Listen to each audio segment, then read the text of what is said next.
यदि आप स्किन पे पिगमेंटेशन से परेशान हैं या आप पूरे समय घर पे भी रहते हैं तो भी आपकी स्किन डार्क हो रही है तो ये वीडियो आपके लिए है। मेरा नाम डॉक्टर शुकेन दशोरे है और मैं कंसल्टेंट डर्मेटोलॉजिस्ट हूँ डॉक्टर दशोरेज डीएचएल सेंटर में। और इस वीडियो में मैं आपको बताऊंगा एक ऐसे तरीके के एक ऐसे ट्रीटमेंट के बारे में जो कि रेजिस्टेंट से रेजिस्टेंट पिगमेंटेशन भी हटा सकता है। उसका नाम है लेजर स्किन वाइटनिंग। लेजर जो स्किन वाइटनिंग में यूज होती हैं वो कई प्रकार की होती हैं और हर स्किन टाइप के लिए अलग होती है। तो ये वीडियो एंड तक देखिएगा। तो आइए शुरू करते हैं। हमारे स्किन का कलर एक केमिकल जिसका नाम है मेलेनिन उससे बनता है। मेलेनोसाइट नाम के सेल में ये केमिकल प्रोड्यूस होता है। जब यूवी लाइट इन पे पड़ती है तो ये सेल्स मेलेनिन बनाते हैं और मेलेनिन बना के ये आसपास के सेल्स में डिस्ट्रीब्यूट कर देते हैं। वाइट स्किन और डार्क स्किन में मेलेनिन की मात्रा में फर्क होता है लेकिन मेलेनोसाइट की मात्रा में फर्क नहीं होता। दोनों में एक ही नंबर के मेलेनोसाइट्स होते हैं। डार्क स्किन में यही मेलेनोसाइट्स मेलेनिन को ज़्यादा बनाते हैं और ज़्यादा फैला देते हैं। इसलिए मेलेनिन को कम करके बिना मेलेनोसाइट को टच किए हुए भी आप स्किन का कलर ठीक कर सकते हैं। लेज़र स्किन वाइटनिंग के लिए कई सारी लेज़र्स यूज़ होती हैं लेकिन इंडियन स्किन के लिए जो सबसे सेफ और सबसे इफेक्टिव लेज़र है वो है Q switched NDR laser 1064 nanometre. ये एक ऐसी लेज़र है जिसकी पल्स विड्थ नैनो सेकेंड्स में होती है, जिसकी वजह से ये जो हमारे कलर का पैकेट है जो मेलेनोसोम बोलते हैं सिर्फ उसको डिस्ट्रॉय कर देता है और सेल को और आसपास के टिश्यू को बिल्कुल कोई नुकसान नहीं पहुंचाता है। इससे हम काफ़ी सेफली और इफेक्टिवली स्किन के कलर को या मेलेनिन को कम कर सकते हैं। लोग मुझसे पूछते हैं कि क्या लेज़र सही में स्किन को फेयर कर सकता है? तो the answer is yes, it can reduce the pigment. लेकिन ये आपकी बॉडी के जो सबसे फेयर मोस्ट पार्ट है, जो सबसे फेयर पार्ट है, उतना ही आपके फेस की स्किन को फेयर कर सकता है, उससे ज़्यादा नहीं कर सकता है। This is not a whitening treatment. ये आपका जो नेचुरल कलर है ये आपको वापस ला सकता है। अब इस फेयरनेस क्रेज के बारे में भी मैं आपको कुछ बताना चाहूँगा। ये जो फेयरनेस क्रेज है ये फॉल्स मार्केटिंग प्रोमिसेस की वजह से आया है। कई सारे एड्स लोग टीवी पे देखते हैं और उससे ये समझ लेते हैं कि फेयर स्किन उनको चाहिए और फेयर स्किन से ही वो अट्रैक्टिव हो पाएंगे। लेकिन जो रियलिटी है वो अलग है। Glowing skin is more attractive than fair skin.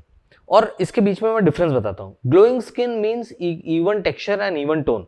Yes, not fair tone, even tone. क्योंकि हमारी आईज एग्जैक्टली कलर को या एग्जैक्ट कलर की टाइप को डिटेक्ट नहीं कर पाती हैं लेकिन कॉन्ट्रास्ट को बहुत अच्छे से डिटेक्ट कर सकती हैं।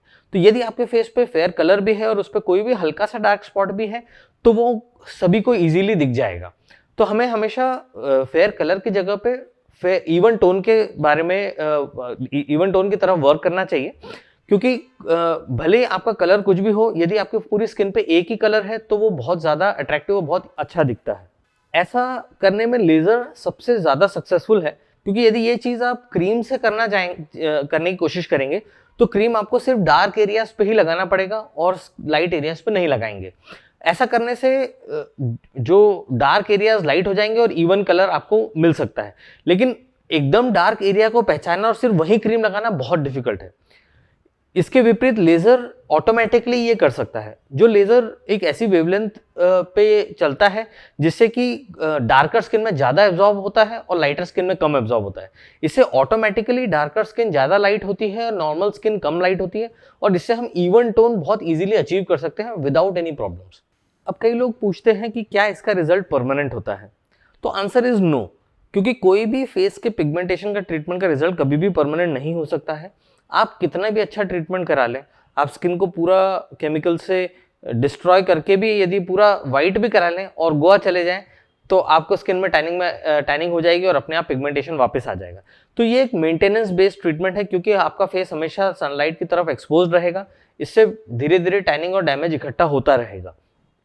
यदि ये लेज़र को आप प्रॉपर इंटरवल्स पे, जो कि शुरू में मंथली इंटरवल्स पे और बाद में एवरी 3 मंथ्स या एवरी 6 मंथ्स यदि कराते हैं तो इससे डेंड्राइट्स जो होते हैं हमारे मेलेनोसाइट्स के वो छोटे हो जाते हैं, स्किन की पिगमेंटेशन की टेंडेंसी कम हो जाती है।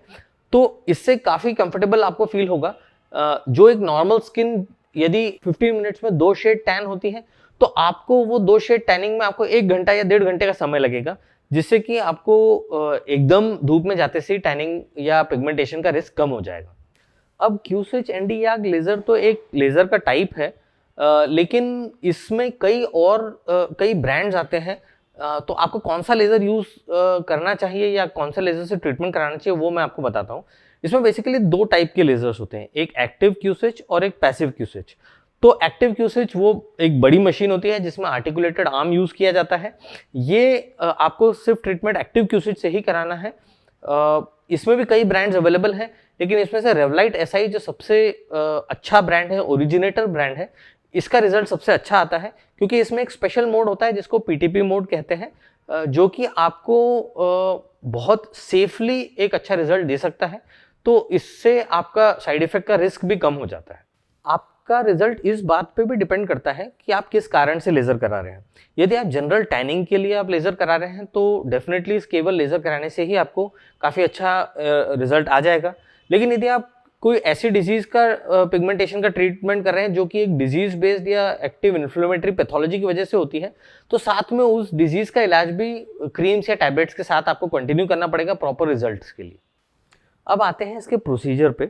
तो ये एक 20 से 30 मिनट का प्रोसीजर होता है जिसमें आपका फेस वॉश करते हैं, फिर आपको लेज़र ट्रीटमेंट देते हैं और इसके बाद आप इमीडिएटली फ्री हो जाते हैं। इसका कोई डाउन टाइम नहीं होता है। लेज़र करते समय आपको मेनली पेन नहीं होता है, लेकिन फेस पे एक वार्म फीलिंग आती है। और इसका एक और एडवांटेज भी होता है कि इससे फेस पे जो फाइन हेयर्स हैं वो वाइट होके खिर जाते हैं। तो एक नेचुरल हेयर रिमूवल भी ये आपको प्रोवाइड करता है, जिससे कि आप एकदम पार्टी रेडी हो सकते हैं। आपको हेयर्स के लिए भी अलग से कुछ नहीं करना पड़ता। इसका कुछ रिजल्ट तो आपको इमीडिएटली मिलता है, लेकिन कुछ रिजल्ट 4 से 5 दिन बाद मिलता है। ट्रीटमेंट के बाद केवल आपको hyaluronic acid based moisturising cream आपको लगाना है 2 से 3 दिन और सन प्रोटेक्शन यूज करना है। इसके बाद आपको एक्स्ट्रा सन प्रोटेक्शन कुछ नहीं यूज करना है, आप इमीडिएटली सन में जा सकते हैं। लेकिन चूंकि आप पिगमेंटेशन का ही इलाज कर रहे हैं तो सनस्क्रीन आपको वैसे भी यूज करना है, भले ही आप लेजर करवाएं या ना करवाएं। कई लोग इसको प्री पार्टी ग्लो के लिए भी यूज करते हैं, क्योंकि इसका रिजल्ट इमीडिएट आता है और उसका कोई डाउन टाइम नहीं होता है। यदि आपको पिगमेंटेशन काफ़ी ज़्यादा है, काफ़ी साल से आपको हो रखा है और आपने बहुत ज़्यादा मेंटेनेंस नहीं किया है, तो इसमें हो सकता है कुछ सेशंस लगे आपको रिजल्ट आने के लिए। जनरली रिकमेंडेड होता है कि आप 3 सेशंस लें 1 मंथ अपार्ट। उसके बाद वंस इन 3 मंथ्स आप 2 या 3 सेशन लें और इसको 6 मंथली मेंटेनेंस पे शिफ्ट कर दें। इसके बीच में आपको कोई एक्टिव ट्रीटमेंट नहीं लेने की जरूरत है। You can straight away just apply sunscreen and that will give you a good result. So hopefully आपको मेरा वीडियो पसंद आया होगा। Please like, share and subscribe to my channel.